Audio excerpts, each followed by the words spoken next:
여러분들을 사랑하고 축복합니다. 우리 좌우에 있는 분들하고 인사할까요? 참 잘 오셨습니다. 정말 멋지십니다. 여러분들 정말 멋지신 거 아십니까?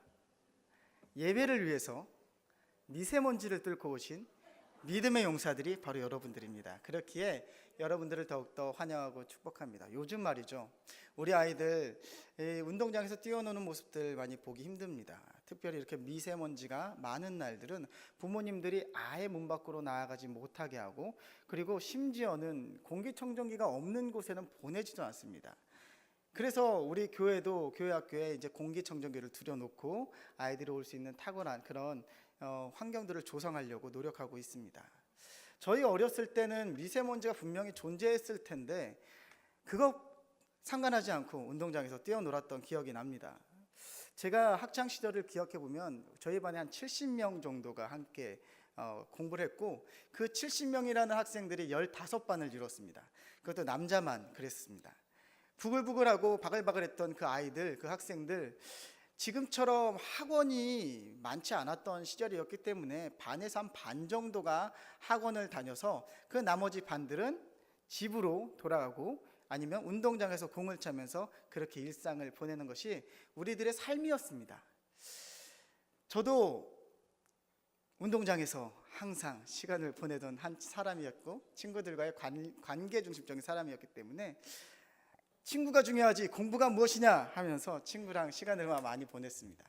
그러던 어느 날 저희 동네에 공부방이라는 것이 생겼습니다. YMCA라는 단체에서 공부방을 열어서 시범적으로 운영을 하는데, 그곳에는 자원봉사하는 서울의 유수한 그런 대학생 형들, 지금으로 보면 아주 청년들이죠. 그 청년들이 와가지고 저희들을 공부시켜주고, 또한 그들이 갖고 있는 여러 가지 달란트를 통해서 기타, 드럼, 그리고 건반, 심지어는 댄스까지 가르치는 그런 시설을 시작하였습니다. 저는 거기서 무엇을 했을까요? 맞습니다. 춤을 췄습니다. 그런데 저한테는 확실한 것은 은사가 없었습니다. 그래서 그때부터 악기를 배우기 시작했고, 그 악기가 하나님의 영광을 돌리는 그런 도구로 사용이 된 것이죠. 하나님은 놀라우신 분이십니다. 그때 저희 그 공부방은 규모가 상당히 컸습니다. 2층으로 되어 있는 아주 커다란 건물이었는데 이곳에 학생이 20명밖에 없었습니다. 이제 막 모집을 해서 운영을 하는 과정 가운데 YMCA에서는 한 100여 명 정도를 생각하고 시작한 공부방이 막상 열어보니까 20명도 안 되는, 그것도 남자아이들로 가득한 그런 공간으로 지금 활용되기 때문에 선생님들 사이에서 이것을 유지해야 되는지 아니면 이것을 문을 닫고 다른 문화시설로 바꿔야 하는지에 대한 그런 논의들이 오가고 있었습니다. 그런데 어느 날이었습니다. 갑자기 학생들이 늘어나기 시작했습니다. 폭발적으로 늘어났는데 그 이유가 있습니다. 저희 동네에 은혜라는 여학생이 있었습니다. 그 여학생이 우리 공부방에 등록을 하고 나서부터 갑자기 수많은 형제들이, 우리 학생들이 등록을 하기 시작했습니다. 그 자매를 사모하는 형제들이 등록을 하니 그 형제들을 사모하는 자매들이 등록을 하고, 이게 선순환이 돼서 은혜의 장소로 부흥하고, 그래서 나중에 연말에 딱 보니까 이거 유지하고도 남을 만큼의 인원수가 넘쳐나게 된 것이죠. 언제부터 시작됐다고요? 은혜가 임한 후부터입니다. 은혜가 임한 후부터 정말 그 공부방은 은혜가 넘쳤습니다. 정말 행복했고, 지금 생각해도 정말 그러한 추억을 가질 수 있을까라는 생각 정도 할 정도로 아주 저한테는 좋은 추억으로 아직까지 남아 있습니다. 물론 은혜라는 자매가 저에게 많은 추파를 던졌지만 저는 공부와 신앙에 전무했기 때문에 관심 없는 걸로 하고 공부만 했다는 것은 전설로. 제가 여러분들과 은혜에 대해서 이야기했는데, 제가 지금 말하는 은혜라는 것이 어떨 때는 자매 은혜로, 어떤 때는 우리가 지금 함께 공감하는 은혜로서 우리가 함께 나누었습니다. 제가 구분해서 이 은혜는 사람 은혜입니다, 이 은혜는 우리가 바라고 소망했던 것이 이루어지는 은혜입니다라고 구분하지 않고, 은혜가 임했을 때 은혜가 되었습니다 라고 이야기했을 때 우리가 웃을 수 있었습니다. 왜냐하면 은혜라는 단어가 우리 교회에서 너무나 많이 사용되고 있는 단어이기 때문입니다. 때로는 우리들의 마음이 맞지 않을 때 우리가 어떻게 표현하곤 합니까?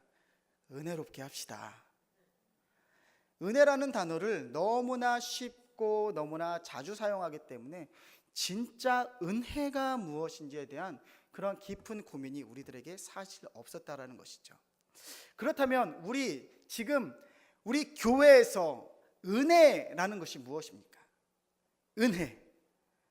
저도 이 은혜에 대해서 한번 정의해 보려고 일단 그 네이버한테 물어봤습니다. 은혜가 무엇입니까? 인터넷에 물어보니까 이런 답을 내놓았습니다. 명사, 고맙게 베풀어 주시는 신세나 혜택. 2, 하나님 또는 부처님의 은총. 이렇게 정의되었습니다.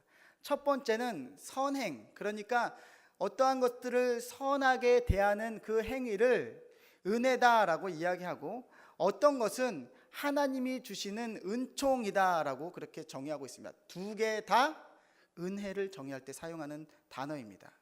우리에게 익숙한 은혜는 하나님께서 우리들에게 값없이 베풀어 주신 은혜가 우리에게 제일 익숙한 은혜라는 단어죠. 하지만 국어사전의 1번은 다른 사람에게 베풀어주는 선의에 대해서 은혜다라고 이야기하고 있습니다. 그렇기 때문에 믿지 않는 사람들에게 은혜라는 것을 말할 때는 선의를 의미하는 것이 되는 것이죠. 우리가 다른 사람에게 아무런 조건 없이 선의를 베푸면 그것을 받는 믿지 않는 사람들은, 비신자들은 그것을 은혜다라고 느낀다라는 것입니다. 그런데 그 은혜라는 그 개념이 우리 안에 있는 이 신앙의 개념과 동시에 우리도 대한민국을 살아가고 있는 백성이기 때문에 우리도 선의의 개념으로 은혜를 가지고 있다라는 것이죠. 오늘 이 국어사전이 말하는 이 은혜라는 이런 개념으로 우리가 은혜를 본다면, 오늘 우리 함께 나눴던 이 본문에는 두 명의 은혜를 베푸는 사람이 나타나게 됩니다. 우리가 읽었던 내용은 베다니에서 일어나는 사건으로 마르다라는 여인과 마리아라는 여인이 예수님에게 어떻게 나아가고 있는지에 대한 그런 내용입니다. 기억하시죠? 자, 그렇기 때문에 오늘 이 두 가지 이 은혜에 대해서 우리가 함께 보면서 과연 정말 은혜가 무엇인지에 대해서 우리가 다시 한번 재정립하고 그 은혜를 따라서 살아갈 수 있는 우리가 되었으면 참 좋겠습니다. 첫 번째, 은혜를 그 선의를 베푸는 사람은 마르다라는 여인입니다. 마르다는 예수님이 오시자 지금 예수님에게 선의, 호의를 베풀기 시작합니다. 그런데 이것은 너무나 당연한 것이었습니다. 왜냐하면 유대인의 생활 풍습에는 나그네, 손님을 아주 귀하게 대접하는 그런 문화가, 풍습이 이미 자리 잡고 있었기 때문입니다. 그것을 단적으로 보여주는 그런 말씀이 있는데 히브리서 13장 2절입니다. 히브리서 13장 2절은 이렇게 이야기하고 있는데 한번 읽어볼까요? 시작. 손님 대접하기를 잊지 말라. 이로써 손님이 무엇이라고요? 천사일 수도 있다. 이런 개념이 있었기 때문에 자신의 집에 들어온 그런 손님에게 극진히 대하는 것이 너무나 당연한 그런 문화였습니다. 예수님도 이 문화 안에 계셨기 때문에 이렇게 극진히 대하거나 선의와 호의를 베풀지 아니하는 사람들에게 때로는 이렇게 호되게 말씀하신 적도 있습니다. 누가복음 7장 44절인데요. 예수님의 말씀입니다. 함께 읽어볼까요? 시작. 그 여자를 돌아보시며 시몬에게 이르시되 이 여자를 보느냐? 내가 내 집에 들어올 때는 너는 내게 발 씻을 물도 주지 아니하였으되 이 여자는 눈물로 내 발을 적시고 그 머리털로 닦았다. 원래는 물을 내어주고 손 씻을 물도 내어주는 것이 당연한데 너 그거 안 하지 않았느냐? 라고 말씀하시는 것이 예수님의 반응입니다. 다시 말해 손님에게 호의를 베푸는 것이 너무나 당연한 문화였고, 또한 그 호의를 베푸는 사람은 부지 중에 천사를 대접할까 하는 마음에 이 열심을 내서 손님을 섬기는 것이 이스라엘의 문화였다는 것이죠. 지금 마르다는 지금 이 상황 가운데, 이런 문화 가운데서 예수님에게 선의를 대하고 있습니다. 선의, 다시 말해서 은혜를 베풀고 있는 것입니다. 아무것도 가지고 오지 않은 예수라는 사람에게 지금 마르다는 최선을 다하고 있는 것이죠. 그런데 우리가 본문에서 읽었듯이 마르다는 예수님에게 좋은 평가를 듣지 못합니다. 왜 예수님에게 선의를 베풀고 호의를 베풀고 은혜를 베푸는 마르다는 왜 예수님에게 칭찬을 받지 않고 책망을 받았을까요? 제가 확실하게 기억나는 것은 제가 고등학교 때, 그러니까 중고등부 시절에 이 본문을 목사님이 뭐라고 설명하셨냐면 말씀을 안 들었기 때문이다라고 말씀하셨습니다. 말씀을 안 들어서 지금 마르다가 책망하고 있으니까 너희들도 거기 졸지 말고 말씀 들어라. 안 그러면 하나님 앞에 책망 받는다, 지옥 간다 라고 말씀을 하셨습니다. 지옥이란 말이 왜 이렇게 무섭던지요. 아직도 기억하고 있습니다. 말씀 안 들으면 어디 간다?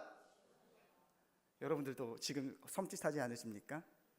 그런데 사실 이 마르다가 예수님의 말씀을 듣지 않는 것, 반은 맞고 반은 틀립니다. 왜냐하면 당시의 가옥 구조를 우리가 조금 이해한다면 이 마르다가 예수님의 말씀을 안 듣고 있다라는 이 사실이 반은 맞고 반은 틀리다라는 것을 알 수 있기 때문이죠. 이 이스라엘의 가옥 구조는 다음과 같이 되어 있습니다. 2층 구조로 되어 있는데요, 2층 구조로 되어 있고 1층에는 동물들이 살고, 그리고 그곳에서는 음식을 조리할 수 있는 불이 피어납니다. 그것도 집안 한가운데서 불이 피어납니다. 왜냐하면 이스라엘이라는 지방 자체가 밤이 되면 너무 춥기 때문에 이것을 보온하기 위해서는 가운데에서 불이 올라와야만 합니다. 그렇기 때문에 마르다가 있을 곳이 대충 어디인지는 우리가 미루어 짐작할 수 있게 되죠. 그런데 2층은 사람이 머무는 곳입니다. 그러니까 1층에서는 동물들이 있고 2층에서는 사람이 있는 겁니다. 예수님은 2층에 아마 계셨을 거라고 유추가 되어지는데, 이곳은 또 낮에는 너무나 덥기 때문에 바람이 한 번에 통할 수 있는 또한 그런 구조를, 통짜 구조를 가지고 있습니다. 그래서 어느 곳에서 말을 해도 집안이 울리게 되어 있는 구조가 이 가옥의 구조입니다. 예수님이 어디서 말해도 모든 사람들이 들을 수 있는 것이 이스라엘의 가옥의 구조이기 때문에 지금 예수님이 비록 마르다와 떨어져서 마리아 앞에서 이야기를 하고 있지만 이 예수님의 목소리는 집안을 가득 채우게 되는 것이죠. 그렇게 된다면 마르다는 예수님의 음성을 지금 듣고 있을까요? 안 듣고 있을까요? 듣고 있을 수밖에 없는 상황이 되는 겁니다. 어찌됐든 듣고 있을 수밖에 없는 상황이지만 한 가지 문제가 무엇이냐면 집중하지 않고 있다는 것이죠. 그렇기 때문에 들렸은 것은 맞으나 듣지 않은 것, 반은 맞고 반은 틀리게 되는 것입니다. 그런데 이 분주함은 우리가 앞서 말씀드렸듯이 지금 예수님에 대한 최선의 예의를 갖추는 마리아의 성품에서부터 나오는 것이었습니다. 지금 마르다는 누구한테 집중하고 있냐면 예수라는 사람에게 집중하고 있고 최대한의 예의를 갖추려고 하고 있습니다. 왜 그렇습니까? 왜 지금 예수라는 사람에게, 예수님에게 왜 최선을 다해서 호의를 베풀려고 하고 있습니까? 그것은 당시에 랍비나 손님들이 그 집에 들어왔을 때 먼저 대접을 받고 그리고 축복을 비는 것이 일반적이었기 때문이죠. 그렇기 때문에 지금 최선을 다하고 싶은 것입니다. 그런데 안타까운 사실이 하나 있습니다. 그것은 무엇이냐면 이 마리아와 마르다, 이 사람들이 사는 집안, 이 지역이 가난한 동네라는 것입니다. 베다니라는 동네에 있는데 이스라엘에서부터 동쪽으로 떨어져 있는 동네입니다.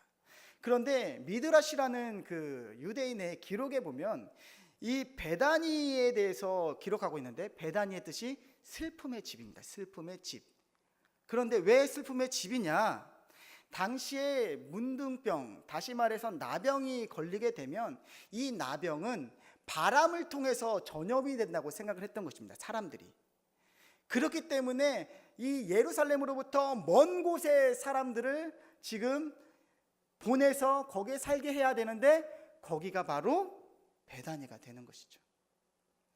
미드라시는 그렇기 때문에 이 베다니에 대해서 문둥병자들이 모여 사는 군락, 그리고 성 밖에 있는 아주 불쌍한 도시라고 기록하고 있습니다. 심지어는 이름 또한 슬픔의 집이라고 지어 주은 것이죠.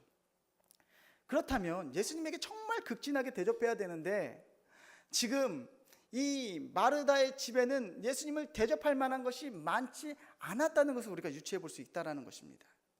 정말 예수님에게 정말 대접하고 싶고 잘해주고 싶은데 그걸 살 수 있는 능력이 안 되니 여러분들이라면 어떻게 하시겠습니까? 그런 상황이라면, 만약에 제가 그 상황이라면 많은 사람들에게 가서 무엇도 구고 무엇도 빌려달라고 하고 이렇게 해서라도 예수님을 아마 대접했을 것입니다.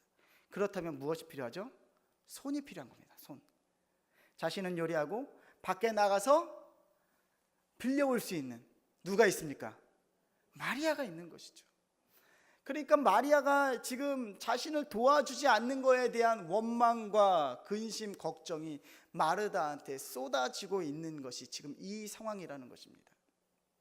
그렇기 때문에 한편 마르다의 마음이 조금 이해가 됩니다. 나가서 무엇이라도 얻어와야 될 동생은 지금 예수라는 사람 앞에 앉아가지고 지금 말씀이나 듣고 있으니 마르다가 요청합니다. 예수님, 제가 일하는 것을 돌아보지 아니하십니까? 제 동생으로 좀 도와주게 한 말씀만 해 주십시오 라고 그렇게 요청하는 것이죠.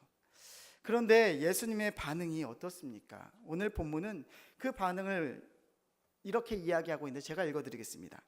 마르다야, 너는 많은 일로 염려하고 근심한다. 한 가지만 하는 것이 좋지 않겠니? 많은 일로 지금 근심하고 있다. 한 가지만 하는 것이 좋지 않겠니? 라고 이야기하고 있습니다. 마르다는 지금 예수님에게 은혜를 베푸고 그 은혜를 통하여서 자신에게 돌아올 또 다른 은혜를 바라고 예수님을 대접하고 있습니다. 내가 대접하면 예수님이 그것을 기쁘게 먹으시고 드시고 그 기쁜 마음에 나를 축복해 주실 거야. 이것이 일반적인 그런 모습이었기 때문에 그것이 마음에 있었던 것입니다. 그런데 예수님 무엇이라고 말씀하십니까? 그것이 너에게 선하지 않다라고 말씀하십니다. 왜냐하면 지금 마르다가 바라고 있는 것은, 마르다가 지금 하고 있는 것이 은혜가 아니기 때문입니다. 만약에 이것이 은혜라면 이 행동 가운데 무엇이 있어야 됩니까? 기쁨이 있어야 되고 즐거움이 있어야 되고 행복함이 있어야 되고 그 행복한 가운데 주변 사람들이 계속 행복해지는 것이 나타나야지 이것이 은혜인데, 지금 마르다의 가슴 가운데 있는 지금 감정은 무엇입니까? 불평과 불만과 근심과 걱정이라는 것이죠. 이것을 은혜를 베푸는 사람의 모습이라고 우리가 말할 수 있겠습니까? 아니죠. 그런데 세상은 그것을 은혜라고 말한다는 것입니다. 그런데 이 은혜는 나에게 다시 돌아올 것을 바라는 것이기 때문에 저는 이것을 은혜다라고 말하지 않고 대가라고 말하고 싶습니다. 이것은 대가입니다. 주님, 내가 당신에게 이만큼 해드렸으니 나에게 이만큼 주시는 것이 맞습니다. 내가 없는 살림에 빌려서 정말 맛있는 것을 했고 우리도 먹지 못하는 것 당신에게 대접했으니 주님, 우리들에게 축복해 주시는 것이 맞지 않습니까? 이 은혜를 원하는 것, 이것은 대가를 원하는 것입니다.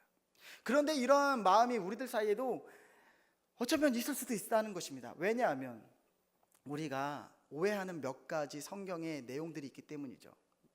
그 첫 번째 내용은 바로 일천번제입니다. 솔로몬이 하나님 앞에 일천번제를 드렸더니 하나님이 솔로몬에게 지혜를 주셨다.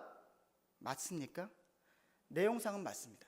하지만 솔로몬이 만약에 일천번제를 드리지 않았다면 하나님이 과연 솔로몬에게 지혜를 주시지 않았을까요? 우리 하나님 그렇게 째째한 하나님 아니시죠. 그의 중심을 보시고 아마 주셨을 것입니다. 한나가 사무엘을 하나님 앞에 드렸기 때문에 하나님이 사무엘을 위대한 선지자로 그렇게 갚아주신 것일까요? 하나님은 한나의 마음을 보신 것이죠. 우리가 착각하는 것이 내가 하나님 앞에 무엇을 하고 내가 무슨 열심을 내고 내가 무엇을 해야 하나님이 나에게 은혜를 주신다라는 그런 마음의 소망이 우리들 가운데도 있다라는 것입니다. 그런데 이렇게 일을 하고 이렇게 하나님 앞에 드려지기를 소망하면 우리들 마음 가운데 기쁨이 넘쳐야 되는데 그렇지 않다라는 것이 문제입니다. 열심을 냈는데 힘듭니다. 교회 봉사를 너무 많이 했는데 불평만 나옵니다. 왜 교회에 우리가 헌신하고 예수님에게 한다고, 예수님에게 열심히 하겠다고 이야기하는데 왜 우리들의 마음 가운데 불평과 불만과 한숨만이 가득한 것입니까? 그것은 마르다처럼 그렇게 했는데 하나님 반응해 주시지 않으니까, 내가 그렇게 했는데 하나님 나에게 반응해 주시지 않으니까, 내가 적어도 이렇게 했으면 하나님 나에게 놀라운 기적의 역사를 부어주셔야 되는데 그렇게 하지 않으시니까 우리들의 마음 가운데 그런 불편함이 생기는 것이 아닙니까? 이것은 은혜가 아니라 대가입니다. 어쩌면 우리들은 하나님을 오늘 목사님 말씀처럼 채무자로 만들고 있는지도 모르겠습니다. 마르다가 지금 예수님에게 그렇게 나아가고 있습니다. 잘 대접하면 잘 드시고 그 기쁨만큼 우리들에게 갚아주실 것이다. 그래서 예수님은 그 마르다를 책망하시는 것이죠.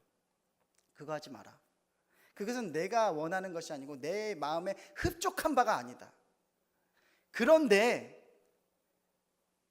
마리아는 그보다 좋은 것을 택했으니 뺏기지 아니할 것이다. 그렇다면 마리아는 도대체 무엇을 하고 있길래 아무것도 뺏기지 아니할 것을 예수님에게 선언받을 뿐만 아니라 마리아와 다르게 칭찬받는 여인이 되었을까요? 기억하십니까? 마리아가 지금 무엇하고 있습니까? 우리 본문 39절 한번 읽어볼까요? 본문 39절입니다. 함께 읽어보겠습니다. 시작.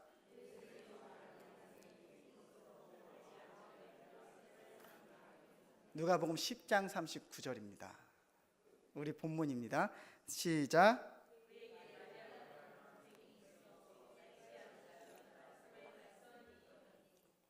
예수의 어디에 앉아? 발치에 앉아 무엇했다고요? 말씀을 들었다. 마리아는 한 게 없습니다.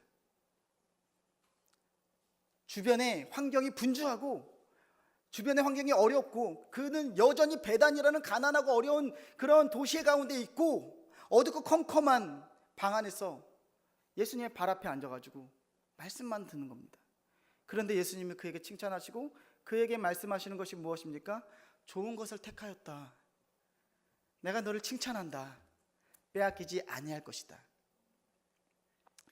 지금 마리아는 주님의 음성, 그 음성을 청종하고 있습니다. 그런데 이것은 이미 하나님께서 우리들에게 구약을 통해서 이미 말씀하신 말씀입니다. 사무엘상 15장 22절인데요. 사무엘상 15장 22절 읽어볼까요? 사무엘이 이르되 여호와께서 번제와 다른 제사를 그의 목소리를 청종하시는 것을 좋아하신 같이 좋아하시지 아니하겠나이까. 순종이 제사보다 낫고 듣는 것이. 아멘이십니까? 이미 하나님은 우리들에게 말씀해 주셨습니다. 그 어떤 것도 바치는 것보다, 그 어떤 것을 향하는 것보다 내 말을 듣는 것, 복음을 듣는 것, 그것이 가장 중요하다라고 말씀하셨다는 것입니다. 지금 마리아는 예수님에게로부터 은혜를 받고 있습니다. 마르다의 은혜의 방향은 나로부터 시작돼서 예수님에게 흘러가고 예수님으로부터 나에게 돌아오는 대가를 바라고 있지만, 마리아는 예수님으로부터 자기에게로부터 또한 다른 사람에게로 흘러가는 모습을 취하고 있다는 것입니다. 은혜는 복음을 들음으로부터 시작되는 것입니다. 아멘이십니까? 우리 입술로 고백할까요? 은혜는 복음을 들음으로부터 시작되는 것이다. 정말 아멘이십니까? 내가 무엇을 하는 것이 중요한 것이 아니라, 내가 봉사하고 내가 어떤 직분을 맡고 내가 무엇을 하는 것이 아니라, 그 전에 주님 옆에 잠잠히 무릎 꿇고 듣는 것으로부터 은혜가 시작된다는 것입니다. 그 은혜가 시작되고 그것이 넘쳐났을 때 그 기쁨으로 우리가 무엇을 하는 것, 그것이 은혜입니다. 세상이 무엇이라고 해도, 우리가 교회에 봉사하면서 세상이 무엇이라고 해도 그 은혜 가운데 있으면 그 모든 것이 기쁨이고, 그 모든 것이 하나님의 나라고, 그 모든 것이 은혜가 되는 것입니다. 사랑하는 예배자 여러분, 마리아는 오늘 복음에 집중하고 있습니다. 비록 그녀의 삶이 여전히 베단이라는 동네에 묶여 있을지라도, 그녀의 삶이 여전히 분주함 가운데 있었을지라도 복음에 집중하였습니다. 여전히 그의 삶 가운데 아무것도 주님께 드릴 것이 없었을 그때 마리아는 예수님의 복음에 집중하고 있었습니다. 만일 제가 그 자리에 있었다면, 전 마리아의 한 가지를 더 칭찬하고 싶었습니다. 그것이 무엇이냐면, 마리아는 이 분주함과 언니의 이 타박에도 불구하고 지금이 아니면 안 된다라는 마음으로 지금 앉아 있다라는 것입니다. 지금이 아니면 안 되는 것입니다. 내일이 아니라 지금이 아니면 안 되는 것입니다. 오늘 이 자리에서 복음이 선포된다면 이 자리가 내 인생의 가장 중요한 자리가 되는 것입니다. 그것을 칭찬하고 싶습니다. 사랑하는 예배자 여러분, 은혜를 사모하십니까? 정말 은혜를 사모하십니까? 여러분들의 삶 가운데 분주함과 삶의 어려움과 교회 일을 하면서 생긴 상처가 있다면 잠시 내려놓으십시오. 마르다처럼 예수님에게 무엇을 해드릴까를 고민하지 마시고 예수님이 무엇을 원하시는지를 고민할 수 있기를 소망합니다. 예수님은 여러분들에게 오늘도 주의 복음을 듣기를 원하고 계시고 하늘의 소망을 품기를 원하고 계시고 하늘나라의 하나님의 복음을 듣고 또한 그곳 가운데 잠잠히 있을 것을 원하고 계십니다. 그것이 충만한 후에 움직이셔도 늦지 않습니다. 우리들의 삶은 집으로 돌아가더라도 변하지 않을 겁니다. 여러분들의 삶이 오늘 이후에 크게 달라질 것이 없고 여러분들의 삶의 문제가 크게 변화되지도 않을 것입니다. 그리고 여러분들을 억누르고 있는 여러 가지 문제들도 변하지 않을 것입니다. 그럴 때 내가 예수님에게 무엇을 하고 예수님에게 받으려는 대가의 신앙으로 나아가지 마시고, 주님, 어렵고 힘들고 분주하고 변한 것이 없으나 말씀 듣겠습니다. 그 말씀으로 은혜 삼겠습니다 하고 그 자리를 지킬 수 있는, 그것이 마지막이라고 생각하고 그 자리를 지킬 수 있는 저와 여러분들 되시기를, 예수님으로부터 흘러나오는 은혜의 방향을 바로잡고 그것 가운데 여전히 머무르시는 저와 여러분들 되시기를 예수 그리스도 이름으로 축복합니다. 우리 함께 기도하도록 하겠습니다.